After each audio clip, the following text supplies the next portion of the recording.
नमस्कार विद्यार्थियों। आज हम कक्षा 10वीं हिंदी के लेखन कौशल का एक बहुत ही महत्वपूर्ण विषय सीखेंगे जिसका नाम है सूचना लेखन। हम अपने दैनिक जीवन में अनेक प्रकार की सूचनाएं देखते हैं। विद्यालय में होने वाले कार्यक्रम, खेल प्रतियोगिताएं, सांस्कृतिक आयोजन, अवकाश की घोषणा, खोई हुई वस्तु की जानकारी या किसी महत्वपूर्ण बैठक की सूचना, ये सभी हमें किसी न किसी माध्यम से प्राप्त होती हैं। इन सभी जानकारियों को लोगों तक स्पष्ट, संक्षिप्त और व्यवस्थित रूप से पहुंचाने के लिए सूचना लेखन का उपयोग किया जाता है। आज के इस वीडियो में हम समझेंगे कि सूचना लेखन क्या होता है, इसकी प्रमुख विशेषताएं क्या हैं, इसका सही प्रारूप क्या है और अंत में एक उदाहरण की सहायता से पूरी सूचना लिखना भी सीखेंगे। तो आइए सबसे पहले समझते हैं कि सूचना लेखन वास्तव में क्या होता है। बच्चों, जब किसी महत्वपूर्ण जानकारी को एक साथ अनेक लोगों तक पहुंचाना हो, तब उसे सूचना के रूप में लिखा जाता है। इसका उद्देश्य केवल आवश्यक जानकारी देना होता है, इसलिए इसमें अनावश्यक विवरण या भावनात्मक बातें नहीं लिखी जाती। सूचना हमेशा स्पष्ट, संक्षिप्त और सरल भाषा में लिखी जाती है, ताकि पढ़ने वाला व्यक्ति उसे एक बार पढ़कर ही पूरी बात समझ सके।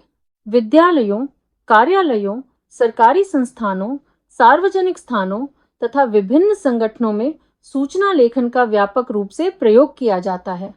उदाहरण के लिए विद्यालय में वार्षिक उत्सव, विज्ञान प्रदर्शनी, खेलकूद प्रतियोगिता, सांस्कृतिक कार्यक्रम, परीक्षा संबंधी सूचना या अवकाश की घोषणा जैसी जानकारियां सूचना के माध्यम से ही संबंधित लोगों तक पहुंचाई जाती हैं। सूचना लेखन की विशेषताएं।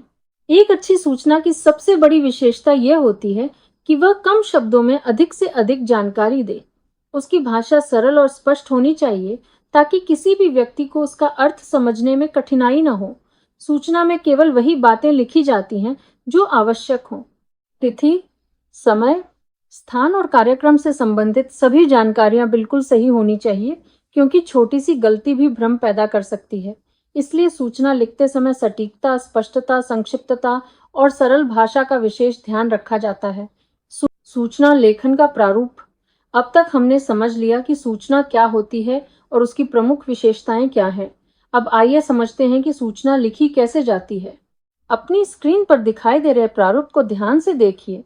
लगभग हर सूचना इसी क्रम में लिखी जाती है। यदि चाहें तो पूरी सूचना के चारों ओर एक बॉक्स भी बनाया जा सकता है। इससे सूचना अधिक व्यवस्थित और आकर्षक दिखाई देती है। हालांकि सबसे महत्वपूर्ण बात यह है कि सूचना का प्रारूप सही हो और सभी आवश्यक जानकारियां क्रमबद्ध रूप से लिखी गई हों।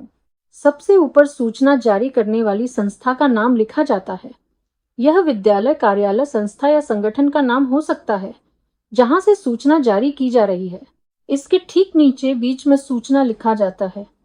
इसे पढ़ते ही सामने वाले को तुरंत समझ में आ जाता है कि आगे कोई महत्वपूर्ण जानकारी दी गई है।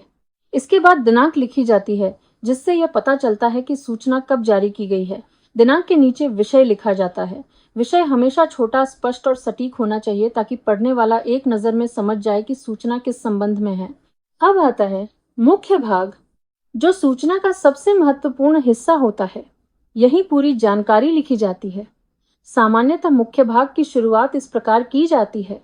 सभी विद्यार्थियों को सूचित किया जाता है कि यदि सूचना किसी विशेष समूह के लिए हो तो उसके अनुसार लिखा जाता है। जैसे सभी अभिभावकों को सूचित किया जाता है कि, सभी सदस्यों को सूचित किया जाता है कि, सभी कर्मचारियों को सूचित किया जाता है कि, या सभी इच्छुक विद्यार्थियों को सूचित किया जाता है कि। इसके बाद कार्यक्रम या सूचना से संबंधित सभी आवश्यक जानकारियां क्रमबद्ध और स्पष्ट भाषा में लिखी जाती हैं।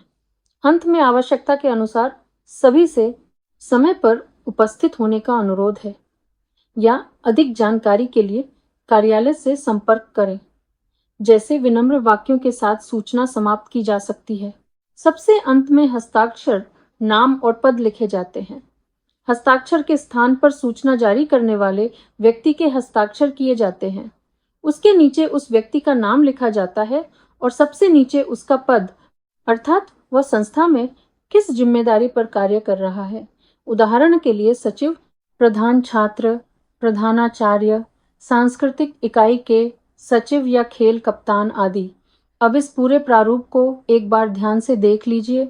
आगे हम इसी प्रारूप का उपयोग करके एक पूरी सूचना लिखना सीखेंगे। उदाहरण, अब तक हमने सूचना का प्रारूप समझ लिया। अब देखते हैं कि प्रश्न में दी गई जानकारी को उसी प्रारूप में कैसे लिखा जाता है। प्रश्न है, आप केंद्रीय विद्यालय जलवायु विहार दिल्ली की सांस्कृतिक इकाई के सचिव प्रत्यूष या प्रत्यूषा हैं।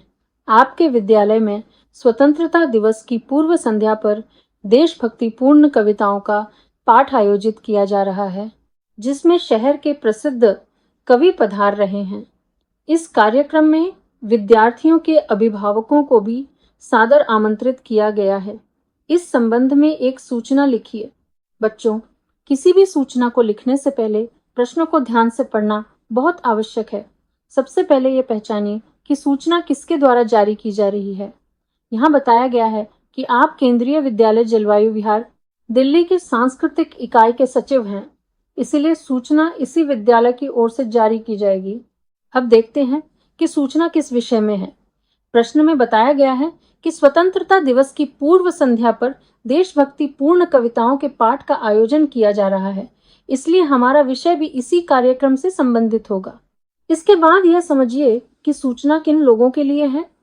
यहाँ स्पष्ट रूप से बताया गया है कि इस कार्यक्रम में विद्यार्थियों के साथ साथ उनके अभिभावकों को भी आमंत्रित किया गया है, इसलिए मुख्य भाग में दोनों का उल्लेख किया जाएगा। अब प्रश्न में दी गई अन्य आवश्यक जानकारी पर भी ध्यान दीजिए। कार्यक्रम में शहर के प्रसिद्ध कवि भी पधार रहे हैं।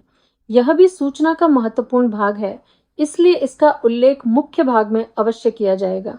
एक बात हमेशा याद रखिए, सूचना लिखते समय प्रश्न में जो जानकारी दी गई हो उसी के आधार पर सूचना लिखनी चाहिए। अपनी ओर से ऐसी कोई अतिरिक्त जानकारी नहीं जोड़नी चाहिए जो प्रश्न में न दी गई हो।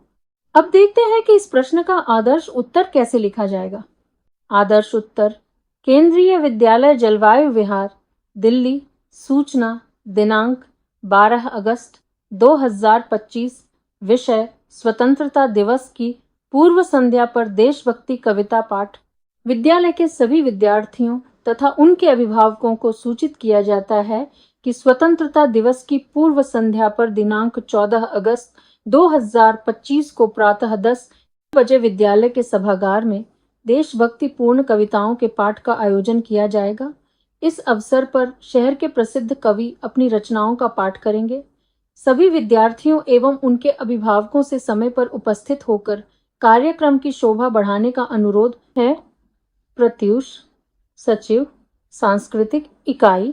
निष्कर्ष। बच्चों, आज हमने सूचना लेखन का अर्थ, उसकी विशेषताएं, उसका सही प्रारूप और एक उदाहरण के माध्यम से पूरी सूचना लिखने की प्रक्रिया को विस्तार से समझा। अब आप किसी भी विषय पर आवश्यक जानकारी को सरल, स्पष्ट और व्यवस्थित ढंग से प्रस्तुत करते हुए एक प्रभावी सूचना लिख सकते हैं। आशा है कि अब सूचना लेखन आपको पूरी तरह समझ में आ गया होगा और आप किसी भी परिस्थिति के अनुसार स्वयं एक अच्छी सूचना तैयार कर सकेंगे। धन्यवाद।